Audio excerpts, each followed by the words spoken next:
Well, Matt, you said you got a plan. Let's hear all about it. Where are you taking us to? Well, as you can see, Sir M, we're driving through the magnificent Wyre Forest, which is very much on my home stamping ground over the years. And we've ended up here really because of the dire state of the weather, which has been terrible. We were supposed to be fishing on the River Nene, but unfortunately that is a complete washout. There are people being dragged off there in rescue boats. Ditto the lower Severn. All of the rivers are pretty much out. They're in major flood, and that leaves us with pools. And I put my thinking cap on and I came up with this place. It's Furness Mill Fishery, which is near Bewdley in Worcestershire. It's a fine mixed all-round fishery, and I think we need a couple more targets to tick off our list, Mick, to get us all the way to the coast for the final episode. So we've got our work cut out. I think we could do with a couple of new species, possibly a third, and the weather's closing in. Don't be fooled by what we've got now, because the forecast for tomorrow and the next day is absolutely dreadful, so anything else will be a bonus.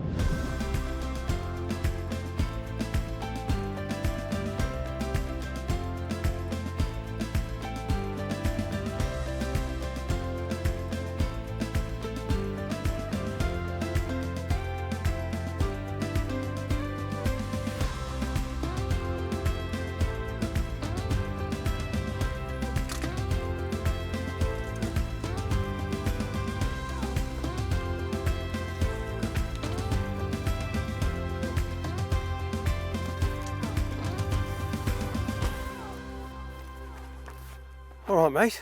Well, I thought I'd show everybody the base of operations here. Now, this is Ryan's work, I hasten to add. Mick's van or car looks absolutely nothing like this. Mine doesn't. And the rod race van certainly looks far more untidy. But look at this state of organisation. But you can see here everything that we need to keep us on the road. There's bait in here. There's lures in here. There's rods and bed chairs. And of course, this is a team effort. So it's not just about me and Mick, it's also about the other lads that are coming with us as well.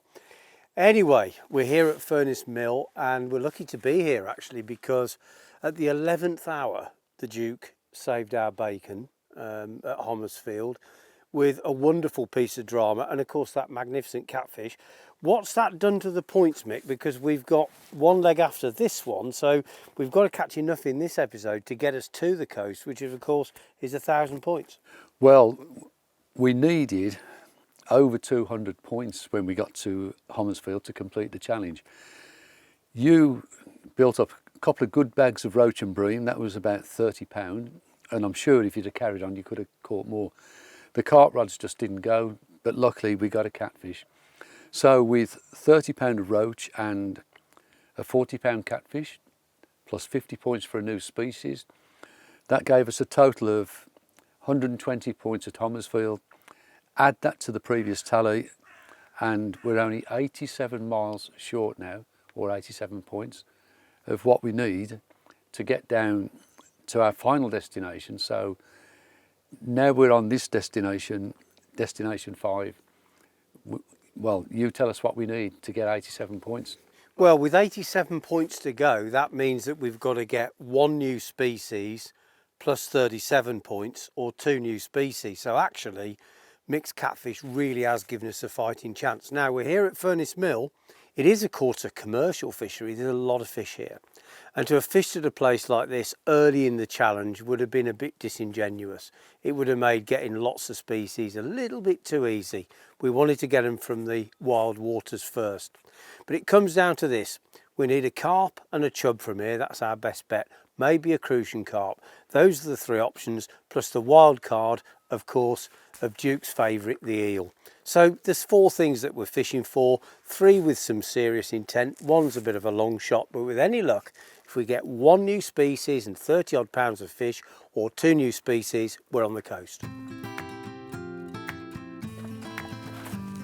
Good Lord. Right. You're loaded up like a pack horse there, Sir M. I am. I usually get Ryan to carry mine. I need feeding now. Oh well, we're off on another adventure, mate. Yes, we've trodden the banks a few times here, my friend. We have, haven't we? Yep. Do you remember that carp I caught in this swim on the pole? It was. I most certainly do, mate. It was the first carp I had ever caught on the pole. Yeah, it looked it. You had your pole pointing up in the air. you had like a 30-foot fishing rod. And I remember you shouting, "I've got one on, what do I do next?" I know. It was about 12 pound though, wasn't it? No, it was a good Good yeah. one.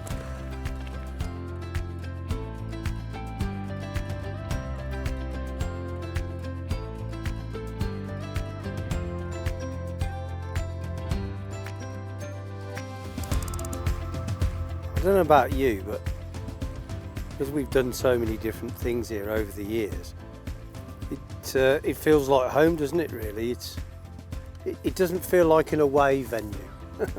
No, it's just a lovely place to be, I think.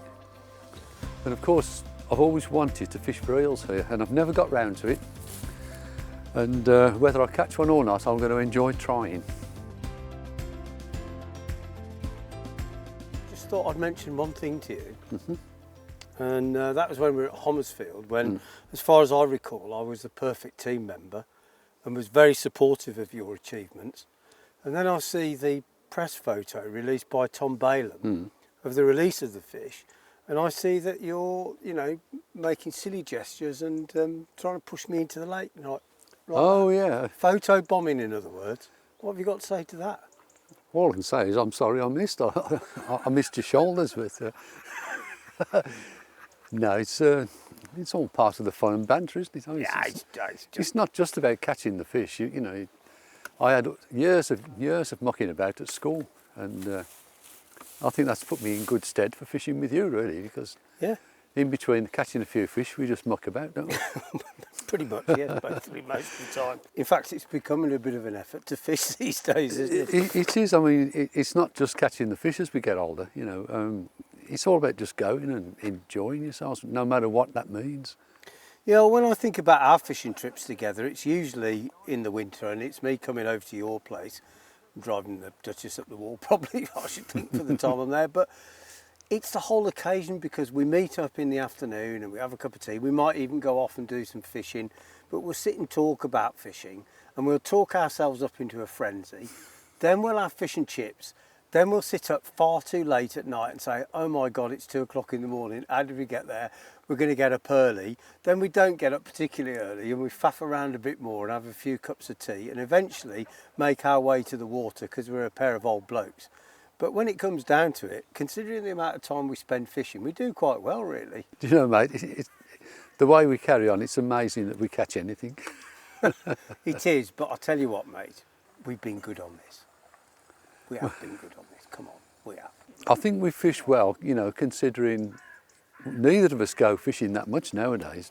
And but you know, I think we've done it so many times. You know, we fished for catfish and barbel and all the other species so many times.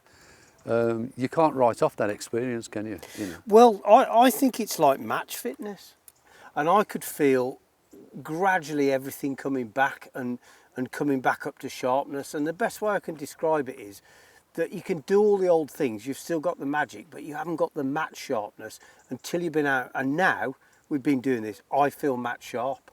I really do. Yeah, I mean, I've certainly sharpened up as I've gone along. You know, Matt, I've not been catfishing for over 10 years. The old tricks still work, you know. I used one of my old methods that I've got so much faith in. You also think about the fact that the first rod race was won on a catfish late in the year, in October, last minute, and I believe the capture of the catfish was very significant again this time. Same time of year, similar circumstances. How about that? Well, I can't argue with that, can I? Listen, mate, we've got a guardian angel somewhere, I'm telling you. And he's probably looking after me more than you. Because I think I know where you're going.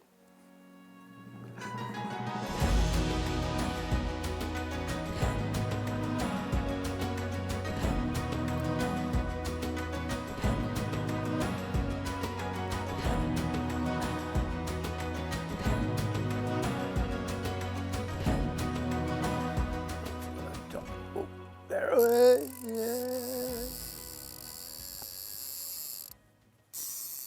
I'm into a fish first cast. Well, judging by the reaction of it, I'd say there's a very good chance that this is a carp. God, blimey.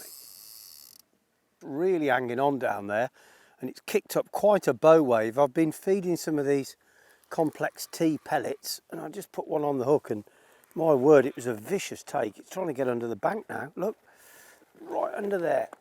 It's going right in under the bank now. It's a decent fish, so I can't bully it too hard. Of course, carp is a target fish for us, and it's really the one species of fish that I was kind of counting on catching. So this doesn't come as a big surprise, but of course, the big bonus with carp is that you get, you know, a decent weight on the fish as well. And there it is.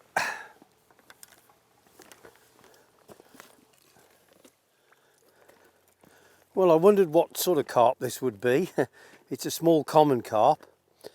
It's a good thing to carry this mat because now the fish won't damage itself on this hard pebbly ground. And oh, well, the hook's come out in the net, but it's a barbless hook, so that comes out no problem.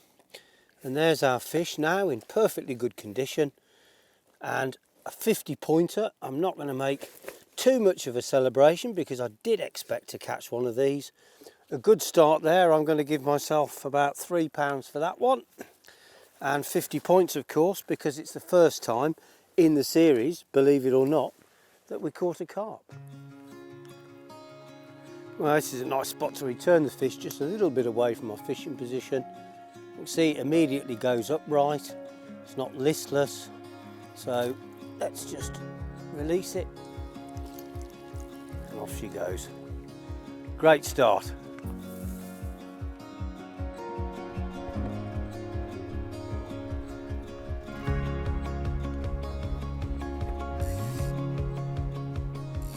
Matt's got us off the mark with a carp, only a small one, but it gives us 50 points plus the weight. As for me, I'm trying to catch another species, an eel, and I've got a simple ledger rig with a couple of worms on it and perfect bait for catching big eels. And I've been given a tip off that just in front of me here, there used to be a tree here and the roots go out into the lake, but it's been sawn off a few years ago, but the roots are still down there. And that's the sort of place a big eel might hang around. And now I'm just going to drop the worms in amongst the old tree root. And now I'm going to quietly walk my line back to where I've got my rod rest, about 15 metres away. And the great thing is this bank is not allowed to be walked on normally. There won't be anybody walking up and down here, so it'll be kept very quiet. And I think that gives me a very good chance of getting an eel.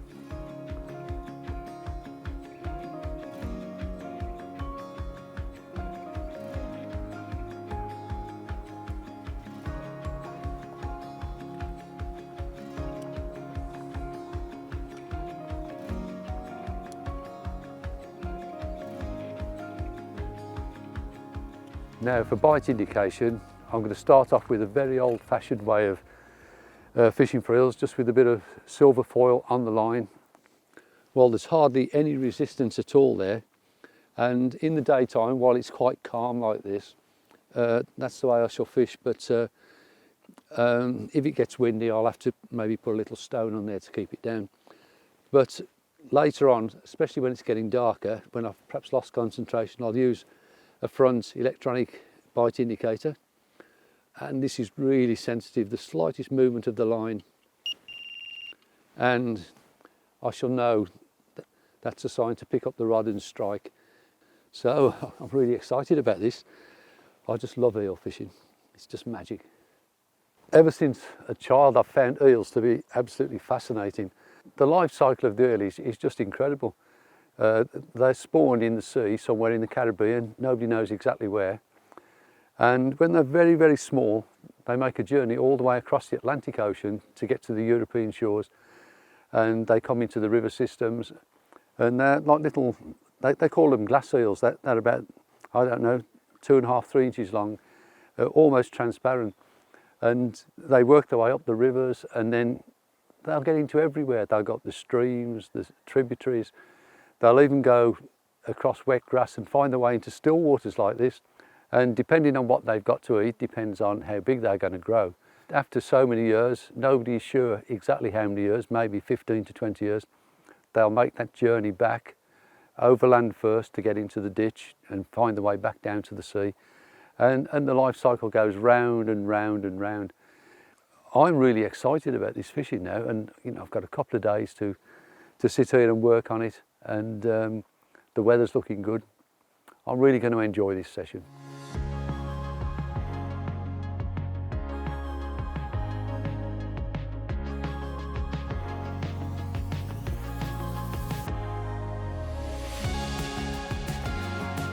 Well, I'm fishing with small baits on the hook. I'm fishing with pellets, which are a bit harder than other baits, to deter some of the very smallest fish and hopefully allow the carp to get to it. And I'm using an 8mm pellet, which is a hard bait, and in order to actually put it on the hook, I use a system involving a short hair rig and a pellet band.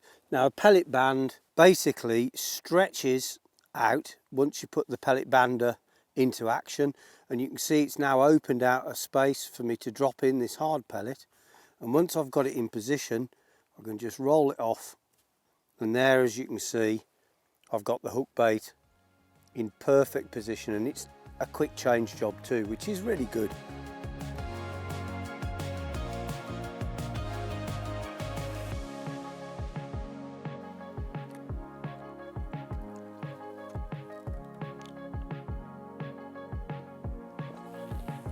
Well, I've got an unusual situation here. I've got the fish going crazy. I'm trying to feed them so I can catch them on the bottom, and they're all coming up to the surface, even though it's a cool evening. So I think what I've got to do is to switch tactics and actually fish quite high up in the water, really, with hardly any shot down the line, and just fish a very slow sinking bait among the fish. Probably maggots would be the best bet. So just take me a couple of seconds to re-rig, and we'll have at it.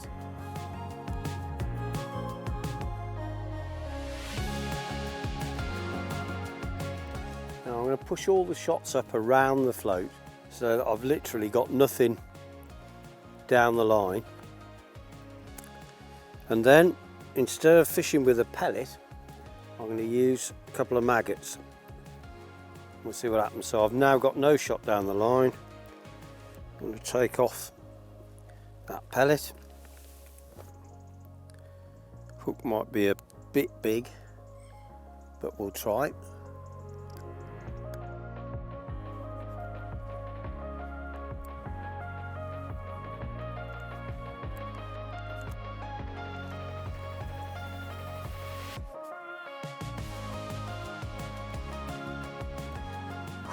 I got excited then. The line just tightened just a few inches and I thought it was going to go, but it's left it, whatever it was, it's left it, but God, my heart was pounding then. Just imagine the big eel coming out of the tree roots and finding them worms, and God, it's so exciting, this is, I love it.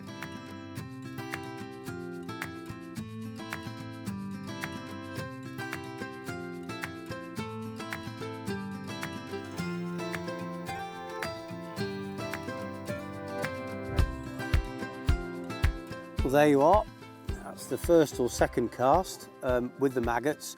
No shot down the line, just fishing right high in the water, feeding the fish up near the surface, and I've got this beautiful common carp. It really is a lovely looking fish. Well, I'll put this one back in the net.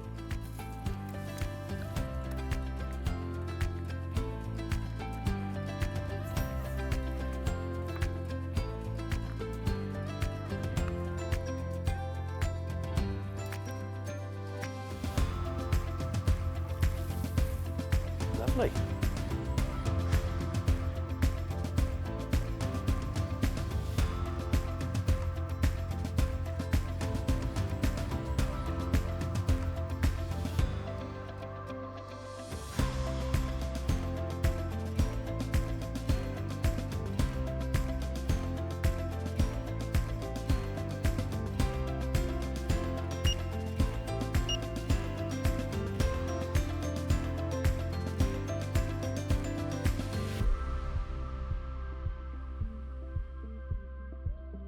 Well, the fish are coming thick and fast now that I'm fishing up in the water.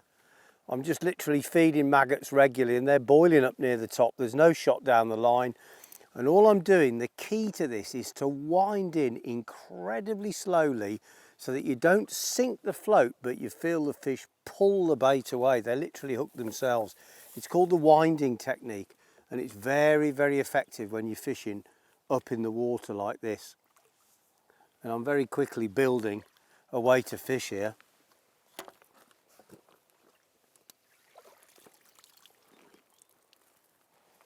There are different strains of carp, both common carp and mirror carp, and also crossbreeds, including the F1, which I'm tempted to think that this may well be one, or at least some sort of hybrid, but they're pretty little fish, and fish like this will build a weight of fish very quickly.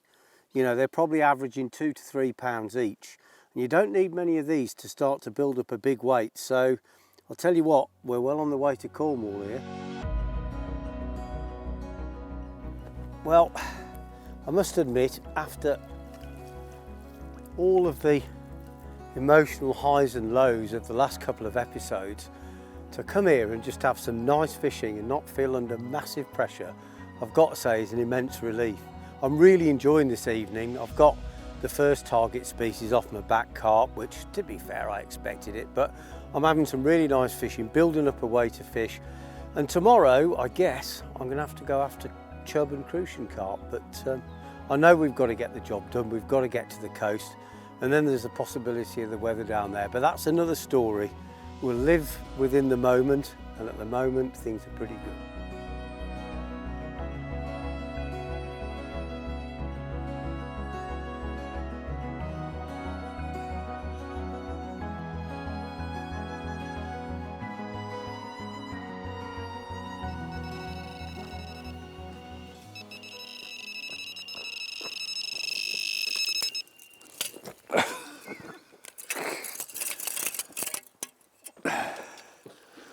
Missed that.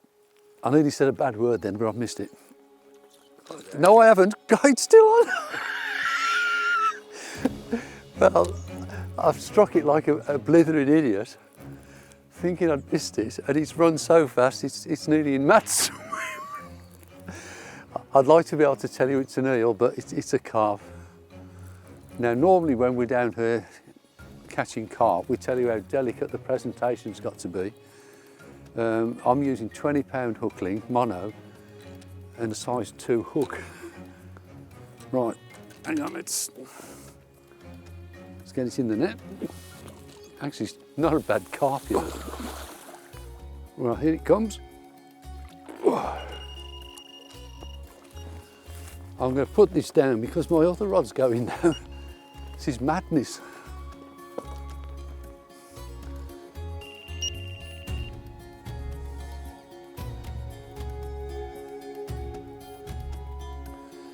It might be on, but we'll see.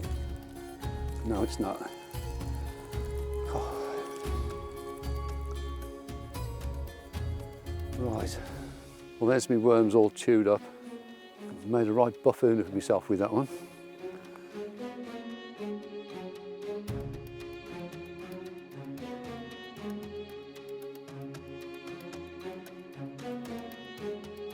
Well, after your comedy display with that carp, I've caught a few, so we're well on the way, mate. I think we're somewhere around Bewdley Salterton at the moment. Yeah.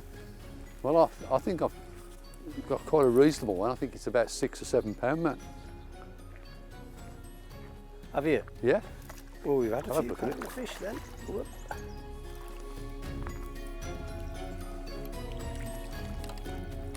Good.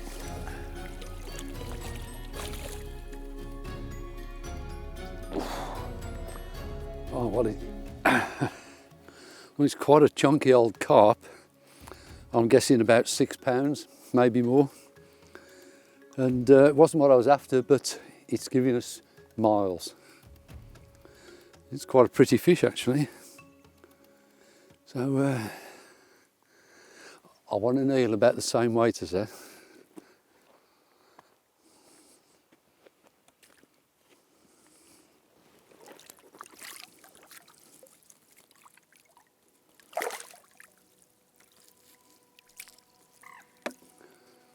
Well, that's another fiasco.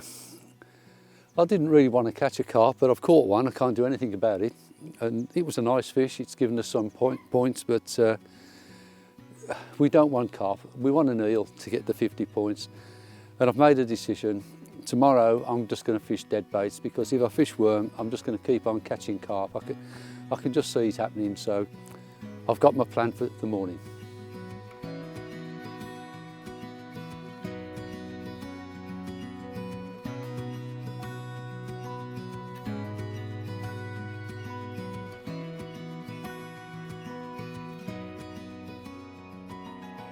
There you go, mate. Whoa! Get your laughing gear around that, courtesy of Lorraine in the cafe. Very luxurious. Oh my goodness.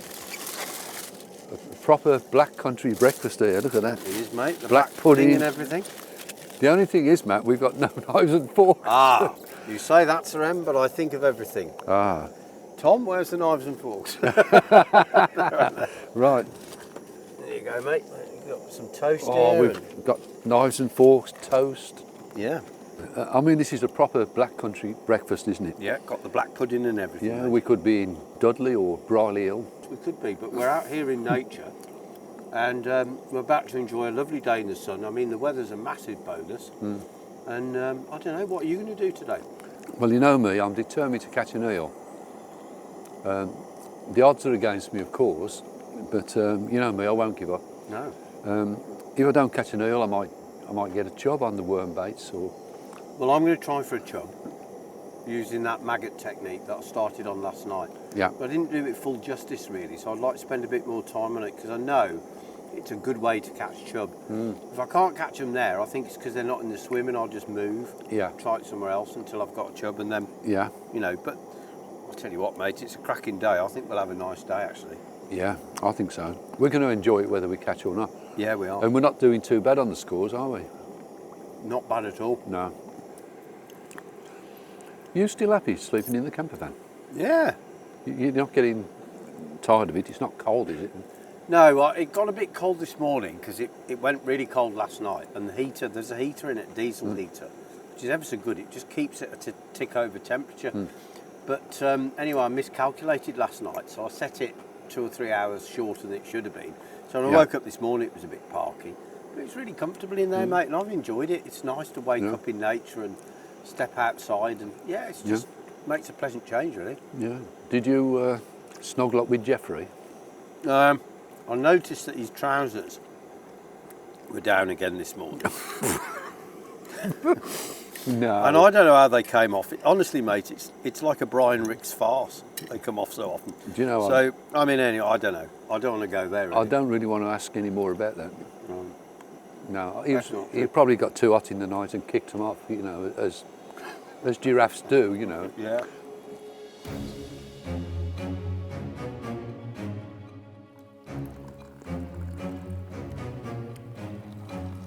Oh, lovely.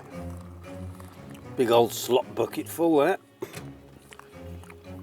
Chamber pot full there, sir. Go on, bait it, can you?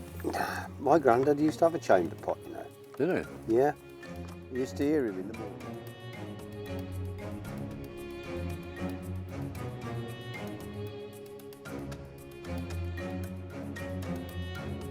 One of the things I'm trying to find now is my catapult. And I've got one here, but I think the Duke's probably had the other one. Oh no. No, he hasn't. No, in fairness, here it is. You, hold it right there. Have this. Bosher. Missed his brain by about an inch there. Brilliant. What I was going to say before you so rudely interrupted me, Sir M, was that what I can't work out, mate, is the angling industry can make live view systems, it can make the most sophisticated electronics, lures like you've never seen before, and yet they can't make a catapult with an elastic that doesn't snap after about 3 pulls. Ridiculous, isn't it?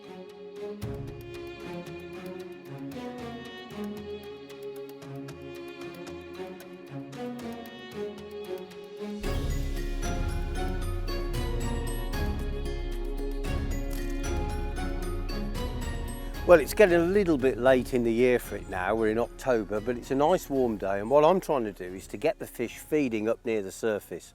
It's often a really good way of catching some of the bigger fish, and it works really well for the chub and the carp. Now, I want to show you a little bit more today about how you employ the winding technique, but I've also got another innovation I'm going to be testing in a moment. It's something I've done for the first time. I've not seen it done before, and I think it could be amazing for this, but to avoid embarrassment, if it's no good, we won't talk about it again, all right? But the most important thing to do when you're going to get fish feeding up on the old surface is you need to feed regularly. So a catapult or by hand. I'm not feeding many maggots, probably about a dozen. And what I'll do is I'll vary that between 6 and 12 maggots, a little pinch, and literally I'll just sit there for about 10 minutes, dripping maggots continuously down in a light rain or drizzle. And really there's no point in casting out until you can actually see the first signs of the fish feeding near the surface, those subsurface boils and swirls, and occasionally you'll get them breaking the surface and actually making ripples. So that's what you're looking out for, and when that happens, after your bait lands on the water, then it's time to think about casting in. So try and get them up into that frenzy first and then start fishing. My target now at Furnace Mill is to catch an eel. And I tried the worm approach yesterday, but I quickly learned that was a waste of time. I had a lot of missed runs, and eventually I hooked up with quite a nice carp. But we don't want carp, we want eels. So what I've done, I've gone and got a couple of frozen dead baits.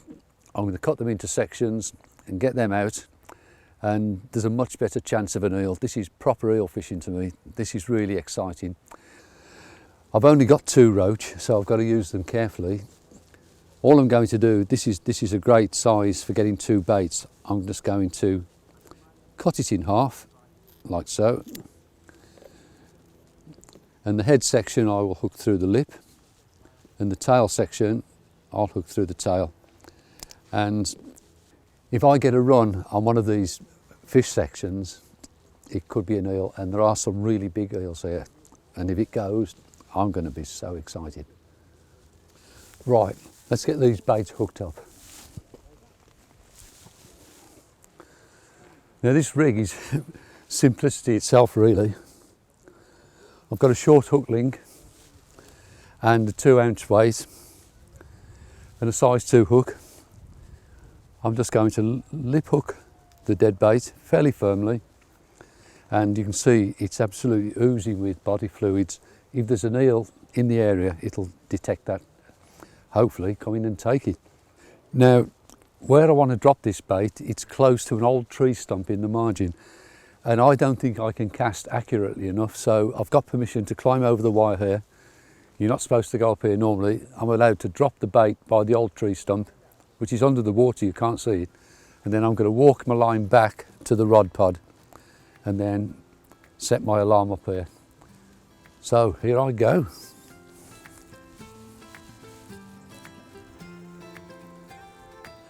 If there is an eel there, I don't want to spook it.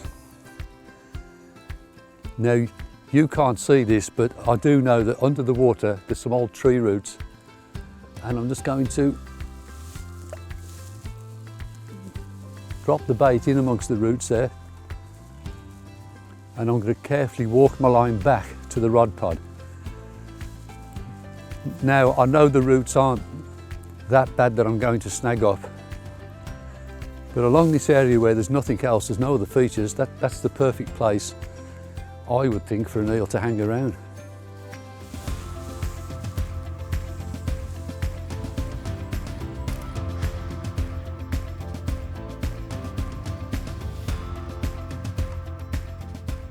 Well, I'm ready to start fishing now. I can see that there's a few fish beginning to swirl on the surface. Now obviously when you're fishing, you do lose a bit of this rhythm, so it's worth taking a break every now and again and just feeding, just to get the fish's confidence back, you know, because quite often you'll nobble 1 or 2, but if you want to catch a lot, you've got to keep them scrapping with each other for quite a long time. So another good tip I can give you is never put the same amount of maggots in twice. Sometimes you might feed 12 or 15. Next cast, cut them back to 4 or 5 and, you know, starve them a little bit, and you'll find that you'll increase that competitive mentality as you go along. But when you reach this stage where you can actually see some fish swirling up on the surface, I've got the hook bait ready here.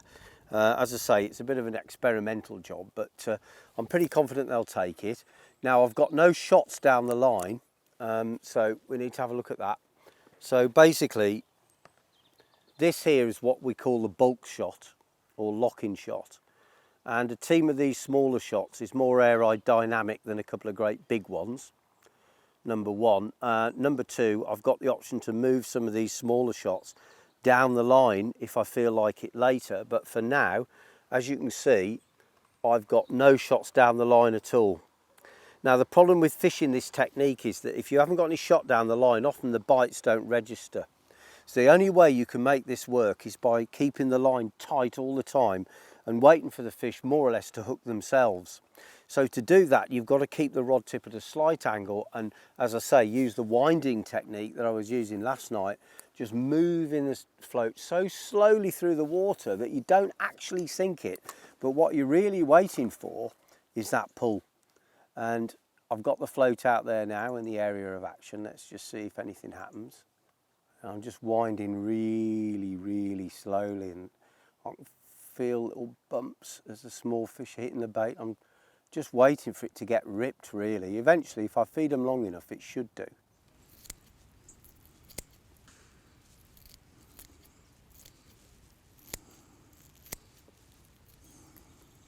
I've chopped up a small roach now, small frozen roach, and I've chopped it into these very fine pieces. And that really is a stinking concoction, and you know, it's going to put such a scent trail in the water around the old tree stump under the water there. And if there's an eel in the vicinity and it's interested, it'll come in, be sniffing around, picking up all these bits and pieces. It'll keep it in the swim for a long time, and hopefully it'll come to my hook bait. And then if it does, that silver paper is going to start rattling away and we're going to be in business. But at the moment, because we're well into the autumn, the chances of catching one are a bit slim, but you know, if you don't try, you're never going to know. Oh, yes. Straight away there, you see. Now this could be a chub. He's under the rod. Oh, I think it's a carp. It's a little common. There we go. Well, let's see what Santa's got in his sack. There you go. Well, there's some vindication of the method. I'll give it a few more casts, and I don't want it to be a fluke, but I'm going to show you something in a minute that you'll find very interesting. Lovely.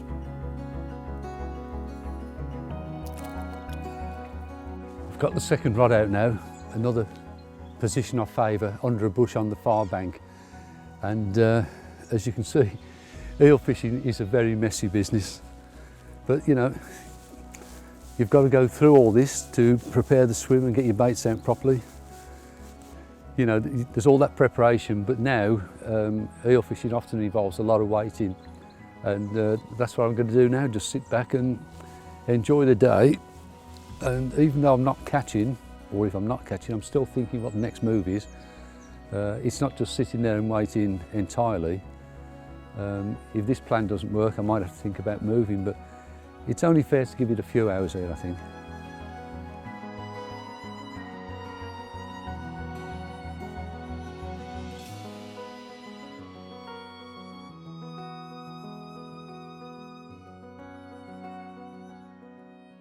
Well, this is a really interesting idea. I came across these in the tackle shop while shopping the other day for Sir M's dead baits.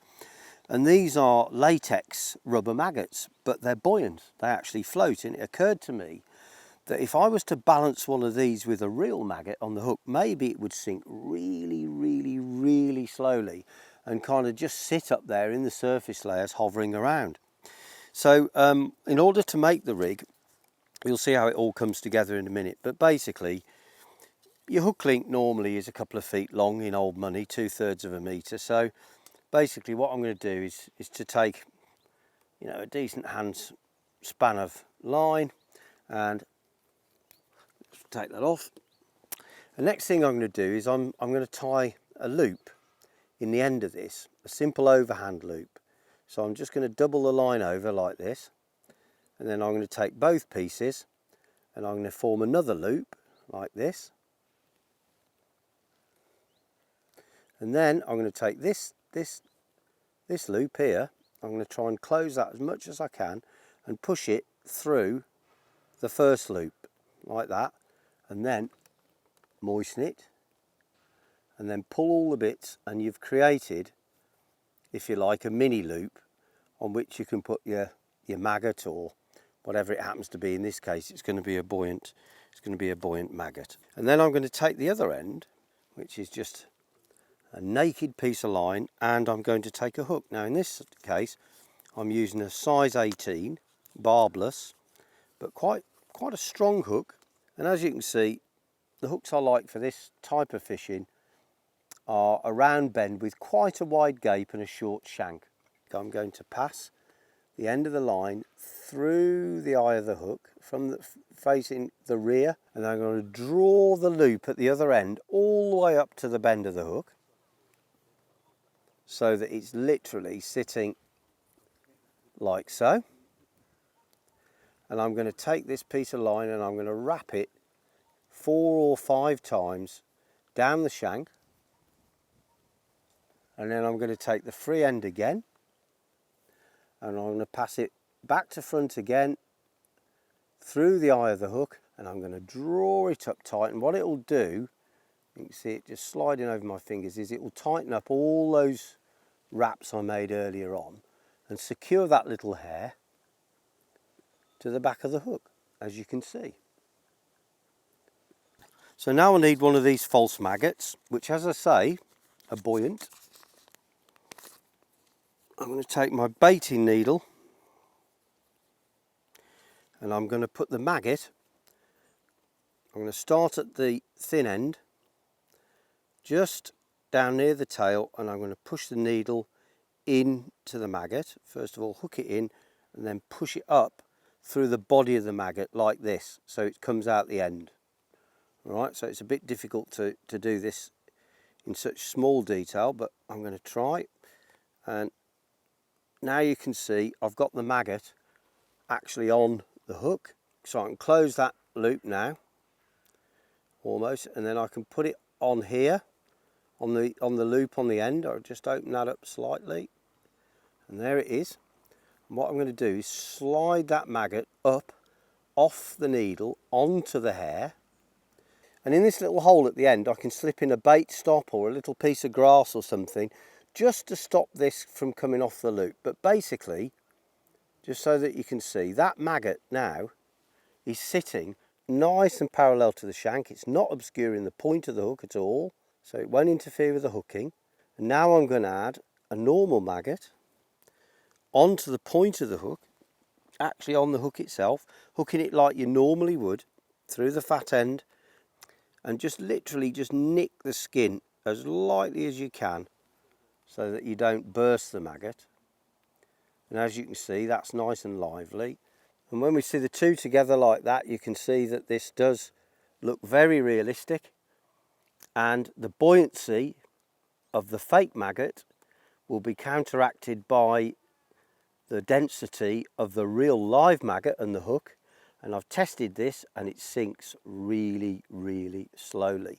So I was in the van last night thinking about how I could create a more buoyant presentation, and I thought about a rig that I used to use in the past where I put some foam on the hair when I was bottom fishing for tench, and it worked like a charm. And I thought, well, with these fake maggots that look like the real deal, they wouldn't do a good job for fishing up in the water. And that's how I came up with the idea. Tried it this morning and it works like a charm. It's absolutely mag tea magic.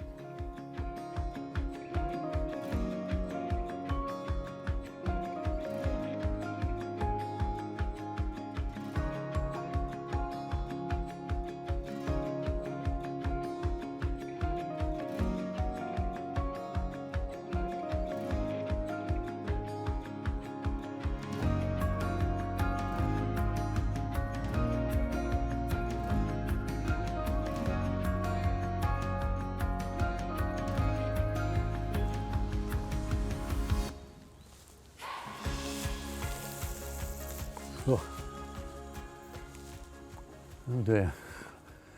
I'll just cast up the tree for good measure. I can't believe I've done that. It's only an easy cast, but I'm up the tree. I'm not going to try pulling for a break. It's really tight, so I'm going to go around the other side and try and pull it off. Oh well, it's nothing straightforward. This is bad.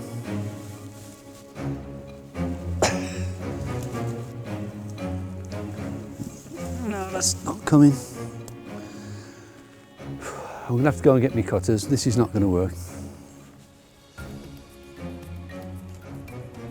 Well, it's all gone wrong. It's all gone wrong, but I'm going to turn a negative into a positive. I'm going to tie a rig on, drop it under the bush by hand and put some mashed fish around it, so at least I've improved what I was doing in the first place.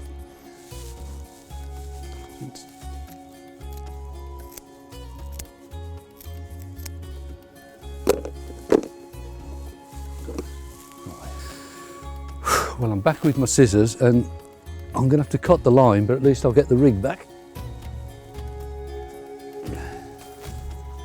So I can tie the hook link back on.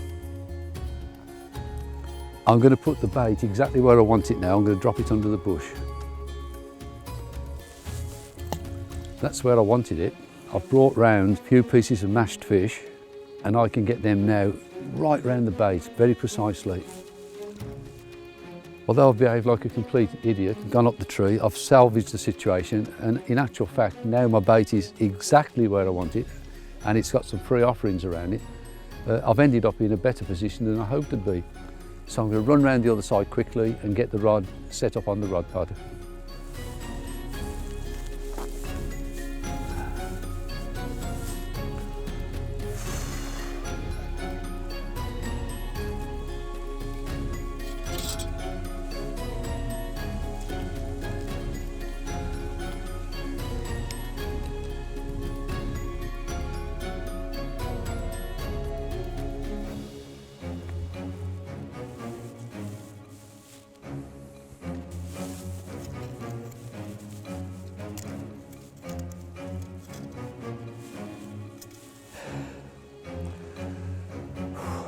With a bit of luck now. Luck's not really been on my side with the eel hunt, but you know, you've got to be in it to win it. We'll see.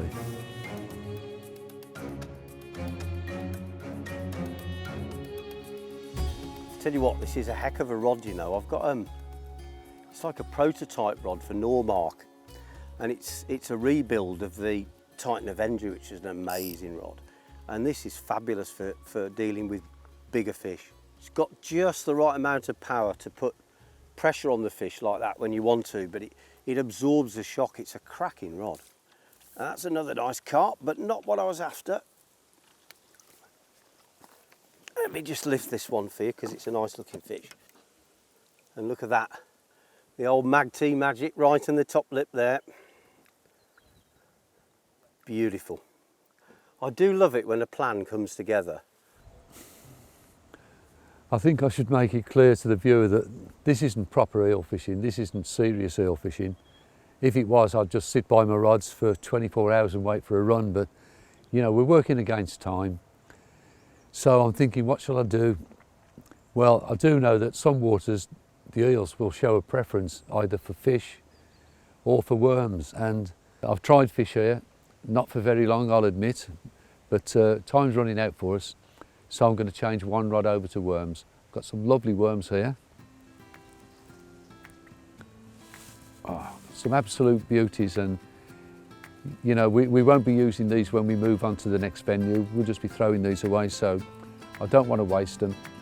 I'm going to put these on one rod.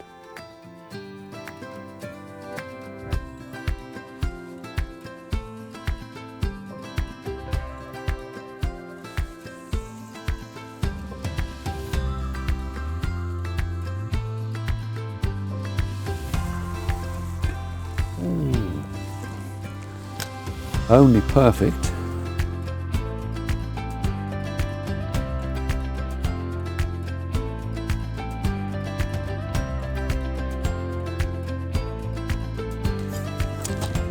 Missed it.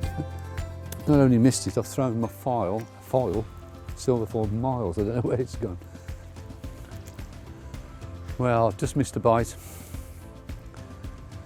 They're probably carp, but desperation and frustration is setting in at the moment. Got plenty of worms though. I'm just going to keep casting and see what happens. But anyway, at least Matt is building up a good number of points. We don't really need this eel. I'm just fishing for myself now. So I'll just carry on. Now this one's interesting. It's trying to get under the landing stage, and that's a sign. It's not a huge fish, but it's trying to make it into the structure, and I've got a feeling this could be a chub. This isn't a massive one, but it's a chub, and it's 50 points, and it's in the bag. Well, I can safely say the pressure is now off because my Mag-T magic technique has done the biz again. Take the barbless hook out. So there you go. Not the biggest chub I've ever caught, but given the circumstances, probably one of the most important. Lovely little fish. Usually found in rivers, of course, but they thrive in still waters too. And this one is a 50 pointer. And I didn't think I was going to get one of these with the rivers being in so much flood, but my gamble has paid off. Although I'd love to catch an eel, you know, we're well into the autumn now, and I think my chances have really gone. But, oh, I've got this one. Well, I've hooked into this one, but I can tell you it's not an eel. I knew it was a bit of a slim chance of it being an eel. This is probably a carp. Here it comes. It's a common carp, and there's the worms in its mouth. The trouble is, it's the carp are beating the eels to the worms.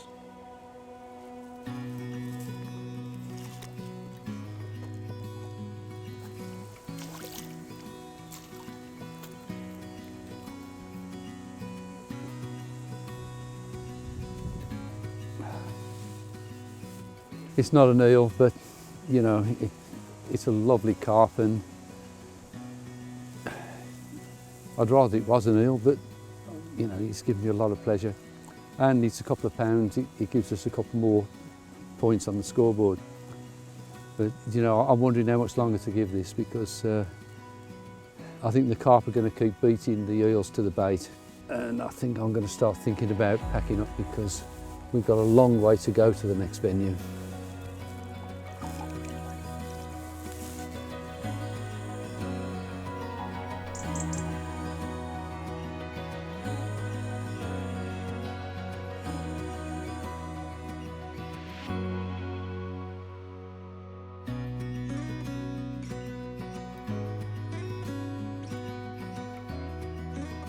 Don't fight with a fishing rod, dance with it. Use it as an extension of your body and do everything smoothly, but don't fight with it. The fish will tell you when it's ready, just let the rod do the work. Come on. Here it comes. Well, there she is. Oh, I think the hook's fallen out, which is quite useful really.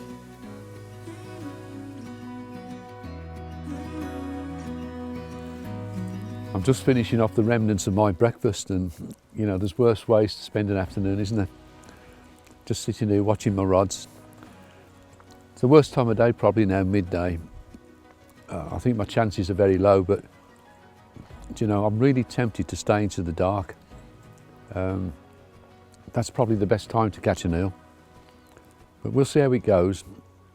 But as darkness approaches, I think I will be tempted. But for now, I've got a sausage to devour. God, it's a hard life, isn't it?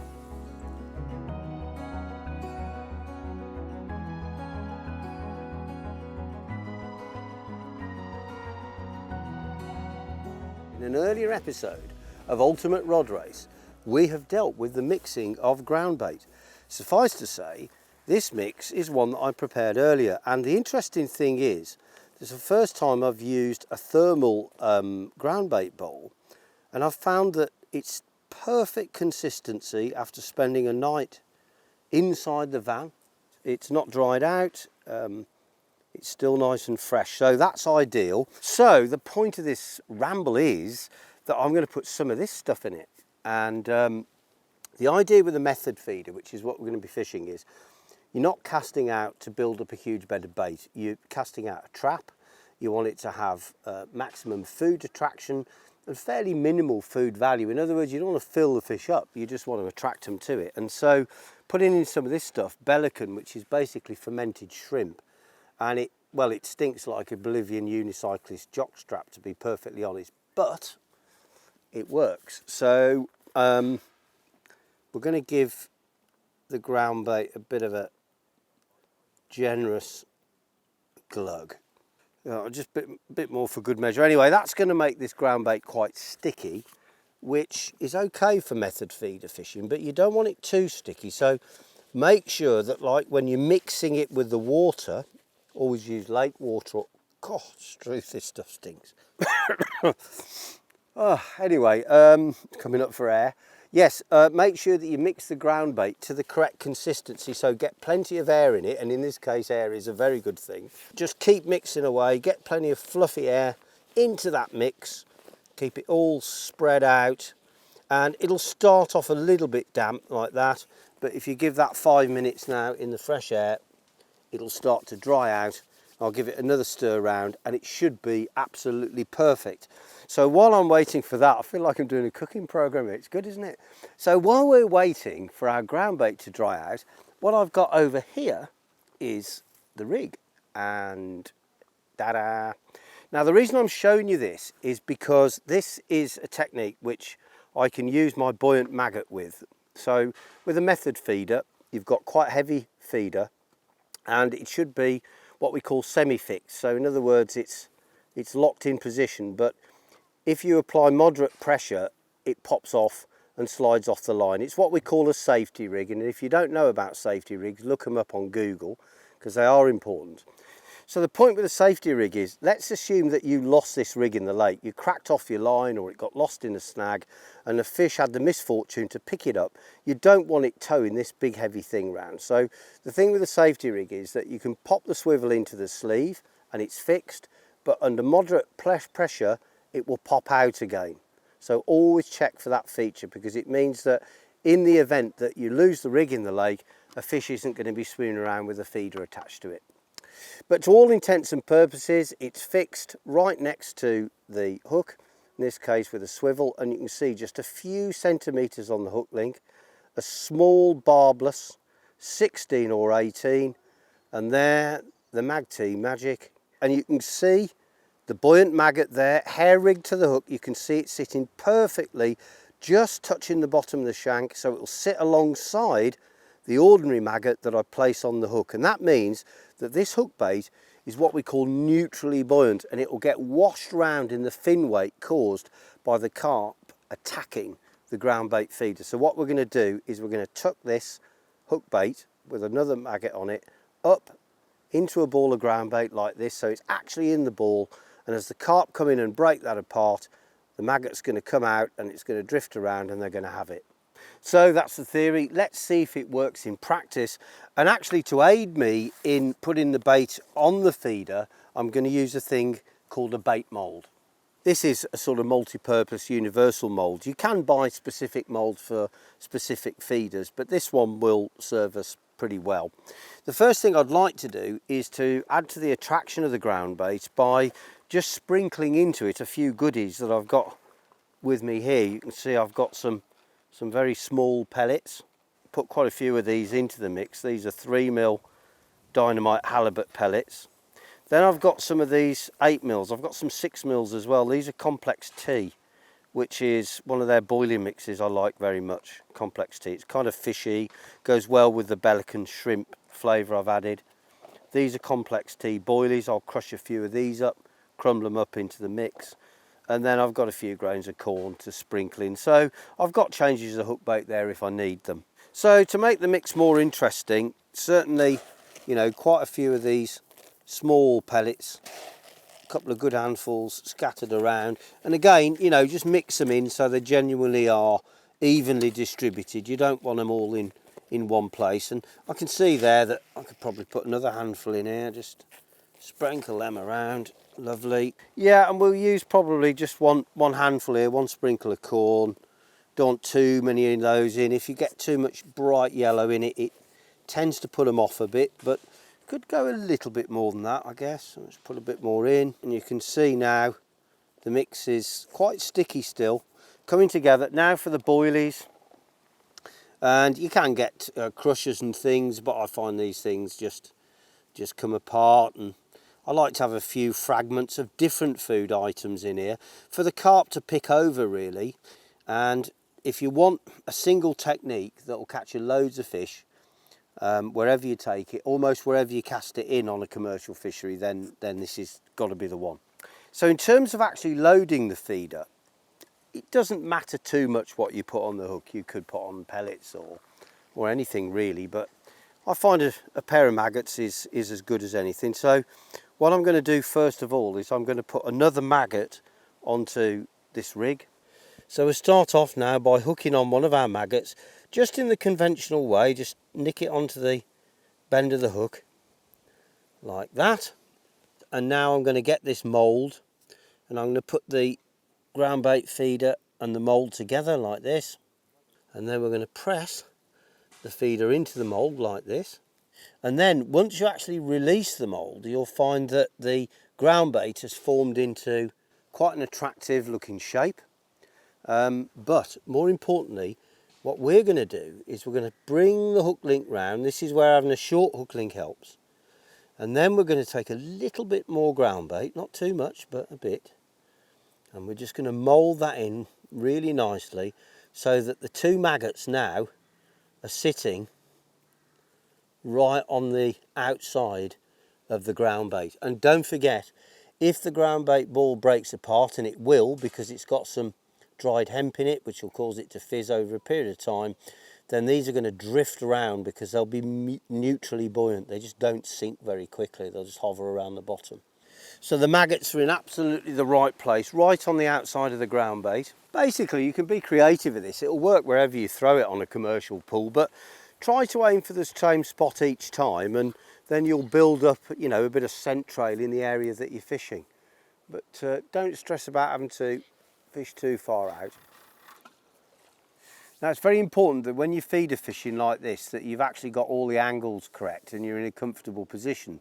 Now, in this case, you know, I'm fishing with my rod tip in the clearing, in the clear part, so it's not going to clatter into the rushes or anything when I strike. I've got it at right angles to where I'm casting, which is important. And I'm fishing with the wind. That's also a good idea generally, is to actually have the rod pointing downwind. Now, I've got quite a curve in the quiver tip. The fish is going to do one or two things. It's either going to dig round and keep bending because it's hooked itself and it's swimming away, or if the tip suddenly drops slack very quickly, then you've got to crank and lift into it, because that's a bite as well. Any jabs or knocks or small little pulls, ignore those, because that's fish actually attacking the ground bait feeder but not having got the hook.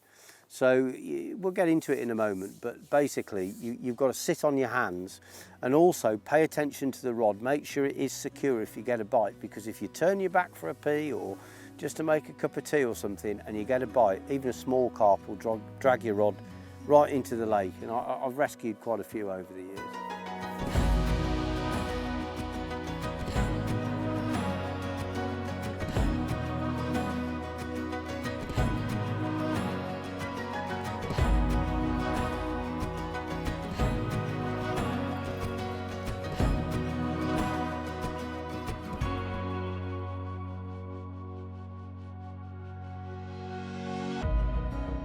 Well, I've only been casting a couple of minutes. I've had a couple of little nips on the line.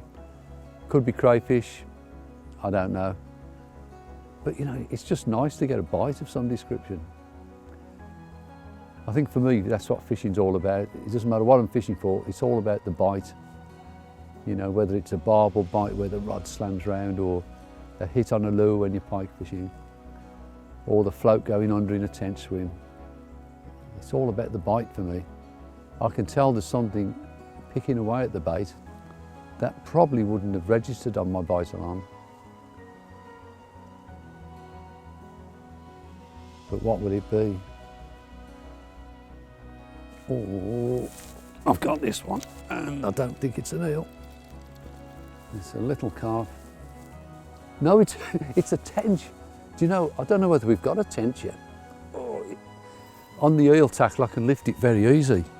Right, I've got to go and ask Matt whether we've actually got a tench. It's a cracking little tench, absolutely beautiful. This could be a real bonus if Matt hasn't already caught one. And the rod went ripping round. That's the first bite of the afternoon. Quite short distance. And it's a lively little carp, I think, by the way it's hanging on. Now you've got to go a little bit easy because remember, you're using a very short hook link. So you can't go really, you know, pulling hard on the fish because you need that stretch, and you need to let the rod work as well because that's where the shock absorption is. And this fish is just ploughing around below me at the moment, just going round in circles actually. I've got to be prepared for the fish to bolt off at the last minute because it just keeps going round in circles, but it won't come up off the bottom. I don't think it's a huge one, but it's not strong. It's just hanging on for dear life here. There's absolutely no point in me trying to do anything here. Oh, hello, have you woken up now? Oh yes, I see. Off you go then. Good lad. Very nice. I'd actually like you further out really. It'd be a better angle rather than when a fish is digging round under the rod tip. Quite often that's when they come off, especially if they get underneath and the angle changes so that the rod's coming vastly inside.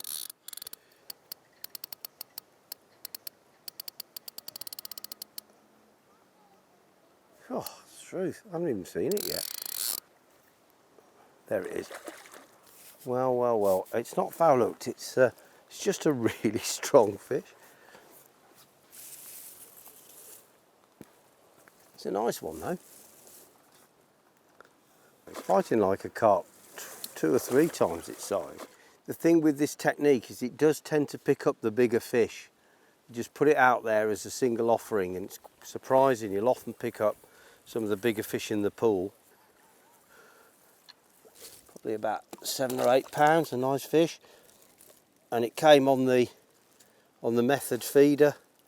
You know, it's interesting, fish are characters, and this one's got a slightly deformed mouth and he looks a little bit like Freddie Parrotface Davis for those of a certain vintage. But anyway, Freddie Parrotface Davis, you've made me smile, you've put up a great fight, and you've proved that the method feeder catches 1 or 2 nice fish. So let's, whoa, and he's gone, look at that. Old Freddie Parrotface, mate, he wasn't hanging about. Great. I've got some lovely worms here and I might as well make use of them. Look at that. I mean, if an eel is feeding and it comes across that, I would have thought it would take it. If the eels aren't moving around, they may be static, just lying up in one spot, and you never know, I might drop this on an eel's nose if I try a different spot.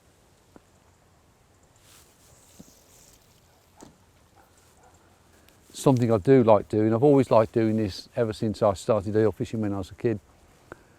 I love to just sit there and hold the line. If you get a little pull on the line and it's transmitted through your finger, it's for me one of those magic moments in fishing. And I've got to say, I'm expecting a carp rather than an eel, but you never know. But already I've just felt a little tweak on the line. And it's sort of a form of touch ledgering. It's the sort of thing you often do on rivers for chub and barbel. I've switched over now back to the float, and the reason is that basically, whereas the method feeder is a brilliant technique, and no doubt these fish will get going on the bottom later on, for the moment they've all been cruising around in front of me up in the water, and it seems ridiculous fishing for them down below when they're up on the top. So I've got the buoyant maggot with me again, and what I'm going to do is just keep dripping maggots in here and see if I can turn some of these big carp onto the feed, because there's some really nice beasts among them that I'd like to make their acquaintance actually. So what I'm going to do now is just concentrate on the feeding, get everything to hand where I need it, and you know, just keep the maggots going in really, and try and get them up into a bit of a frenzy is the best way to describe it.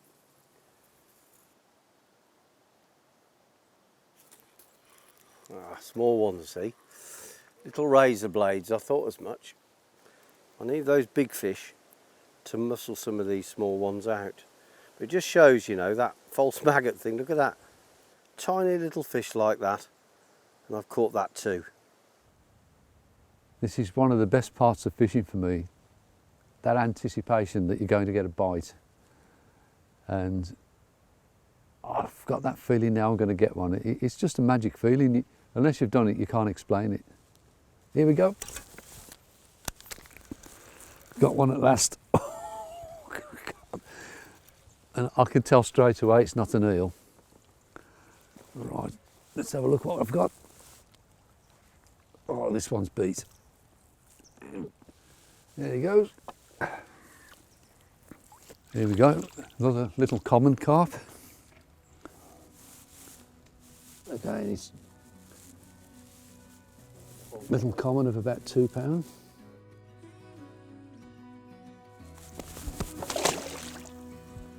That's not the way you return them, but at least it went in the water.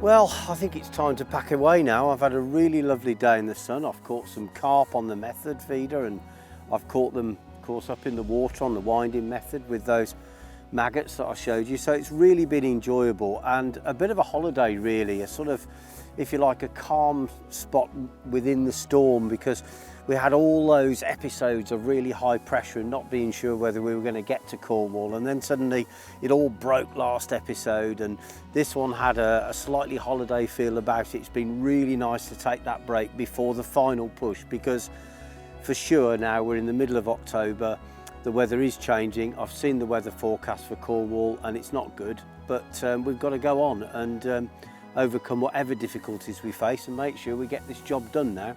So I'm going to go and have a chat with Mick up at the van and just make the final touches to the plan. And really, daylight's burning. We need to get on the road, I think.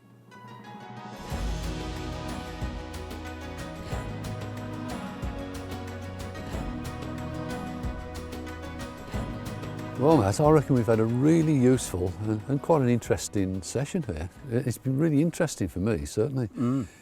We're up in Shropshire, and now we've got a long, long journey to our final destination. We have. Down in Cornwall. Yep. So... Well, I mean, I think probably what we'll do is we'll go down the M5 and then I think it's the A30 all the way down.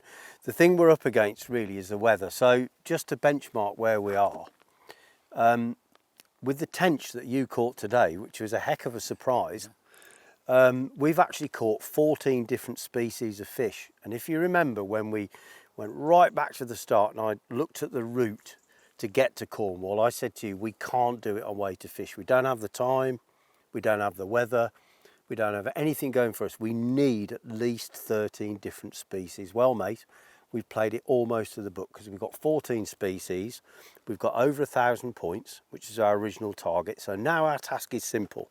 We've got to get down to Cornwall, pray that the weather doesn't go completely pear-shaped, which it might, and we've got to catch a new species of fish, a saltwater species of fish. If we catch one fish down in Cornwall, the saltwater species, we've done it. So we're close, very close.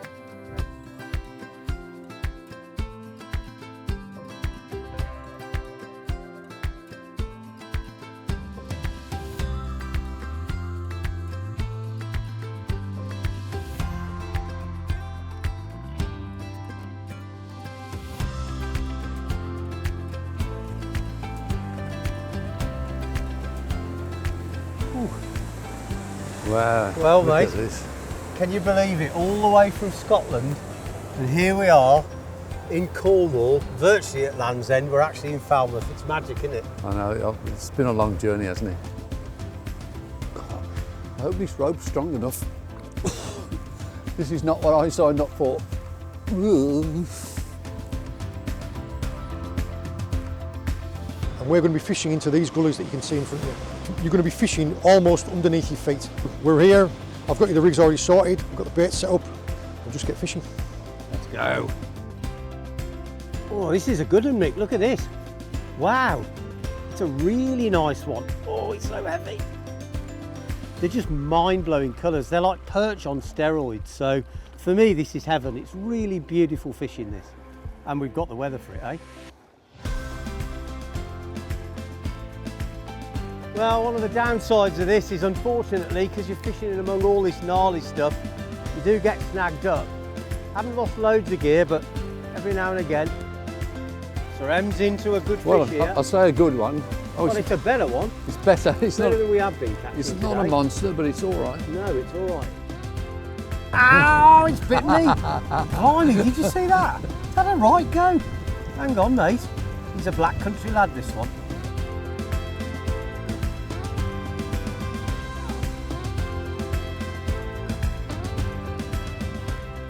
Oh, what's that? That's actually a corking wrasse. That's a really nice size. They don't actually get much better than that. Really? This is what 20 odd years of filming rod race does to you. Yes! Ooh!